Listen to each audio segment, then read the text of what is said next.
Alright, what is up, you guys? Welcome back to the channel. First of all, I hope you guys enjoy or like the new channel logo to the left. I think it looks pretty sweet. Let me know what you guys think. But I got a couple things to talk about. I'm sure a lot of you guys have been in streams and talking online chats about Act 6, which is pretty exciting news. But the topic of discussion is obviously the 4-star restrictions. Personally, the first thing that came through my mind is with the 4-star restrictions is, wow, this is gonna suck for Legends runs because you can't take any synergy champs if you don't have them as a 5-star or as a 6-star. So let's say you have a Medusa rank 5, you're running full suicides, and you need the royalty or whatever it's called. Well, if you don't have a 6-star Black Bolt, well, sorry, you can't run that team because he's only available as a 6-star and not a 5-star. So yeah, that kind of sucks for synergies. And then other people have not gotten lucky. And then a 5-star feature, it's just kind of ridiculous. Some of the new champs, like if it's a really good champion, you have to spend money. For the most part, some people save units and have a bunch of boosts and have the roster too, but realistically, for people with let's say a full-time job or even part-time job, don't want to slave away at arena for 3 consecutive days like it's another full-time job. And I think for most part it's more than just like 8 hours a day if you're going for a featured arena grind. Anyways, I don't think because it's permanent content, I don't think it's that huge of a deal. However, I still don't like it just because there are people who like to experiment and pioneer, bring champions that would not normally be used. And that's one of the things I like about the community is that, hey, like if you can't get through, you know what it means, we'll find ways to get through and experiment and stuff. For example, 5.4 Ultron, some guy decided to test Loki, and some people may not have had a good counter to that Ultron, but hey, Loki was picking up dust, and thanks to whoever used that, they got through that Ultron with a 3 or 4-star Loki. So that's one of the things I like. And then there was Gambit Invariant with the Power Reserve. You could just get through a lot easier than if you had to use any other champion because of the stun lock. So yeah, and there's still a lot of 4-stars. They're still very powerful. Like Archangel, for example, he's such an MVP for uncollected as a 4-star still too. Even where some 5 or 6 stars wouldn't cut it. But yeah, I think to alleviate some of the anger towards the restriction, I think it might be time to finally, I don't know, maybe announce a 5-star basic arena. So I've got the arena cutoff history here, and I'm not sure if this is the first, but we have Killmonger here. This is a year ago, actually almost a year and a month ago. It's March now, and started, or at least this record is from February 15th, 2018. So yeah, it's just over a year ago. If we look into the basic arena, this has records from 2 years ago. So I'm not sure if that's when it was first added, but let's see, because I did grind for a Black Widow at some point. It looks like it might even go further back, but I mean, point is, it's been a whole year since the 5-star feature arena has come by, and I think it's time to add a 5-star basic arena. They've juice those featured Grandmaster's crystals and all. I mean, they're $10 each, man. Yeah, I'm not gonna fork over money to pay $10 for a possible chance, a 5% chance at a 5-star. Like, no way, man. If I do that, it'll be through units that I grinded for, and even still, it's still kind of tough. The champion has to be that desirable for me to go for it. But yeah, that's how I feel about the 6.1. It is kind of infuriating that like I'll be kind of gimped because I don't have the 5-star variant, while some people who have gotten lucky or who have had the resources will already have the 5 and 6-star variant, and it's only because so the legends run really, but yeah, at least alleviate a little bit of the aggravation with a 5-star basic maybe. Let me know what you guys think.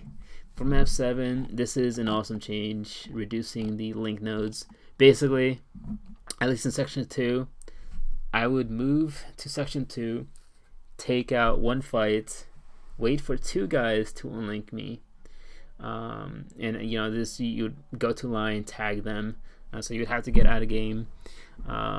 Then I would go back into the game, take out 1 more fight, and that would unlink 2 guys, and then those 2 guys would have to log back or come back into the game, or just wait patiently there for me to knock it out, and then they would have to take another fight to then for me to get unlinked again. So it was kind of annoying.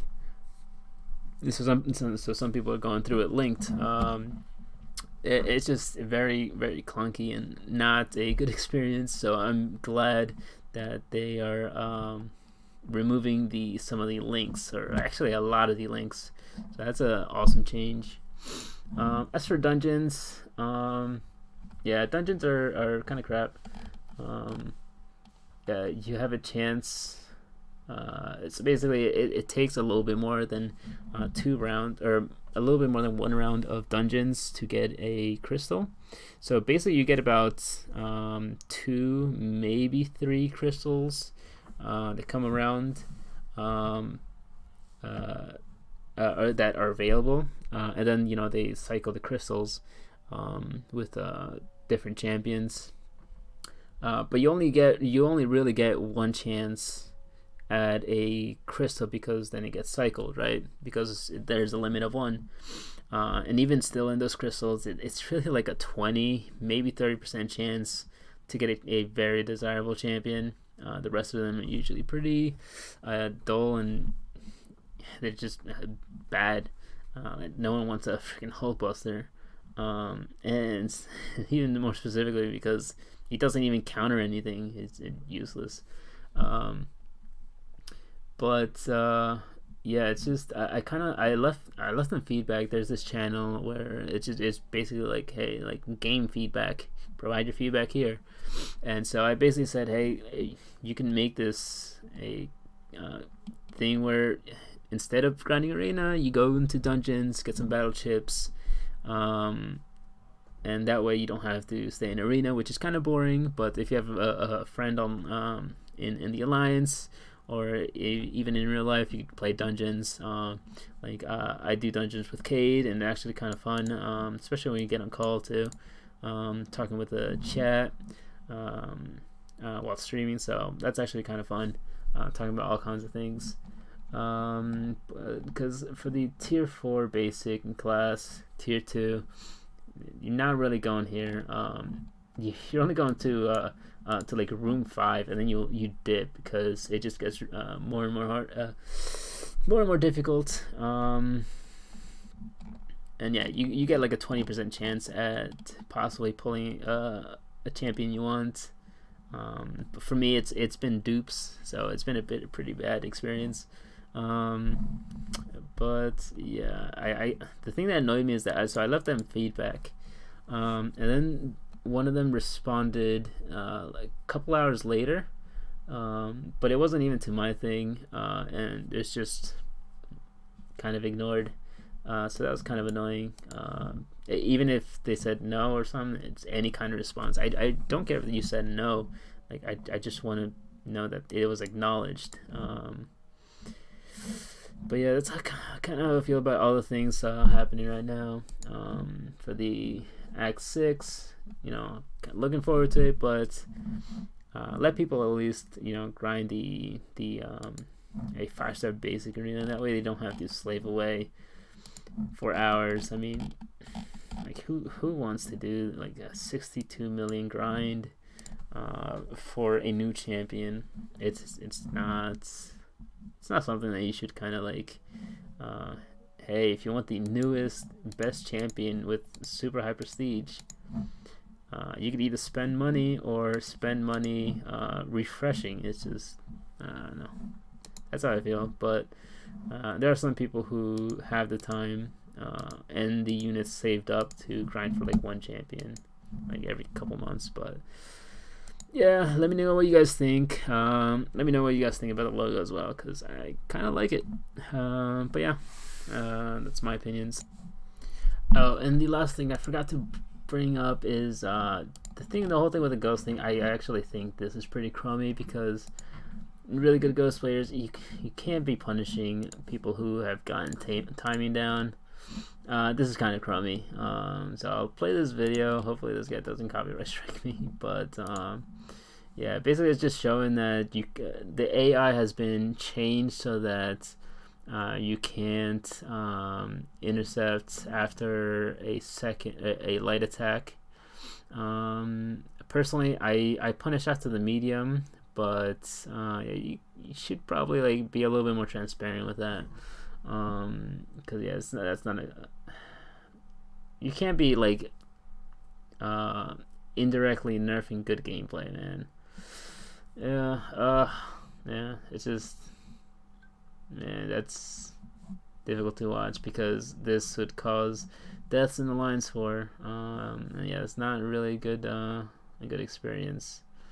But yeah, the AI just reacting that quickly, yeah, that's not really a good experience. So let me know what you think. Take care.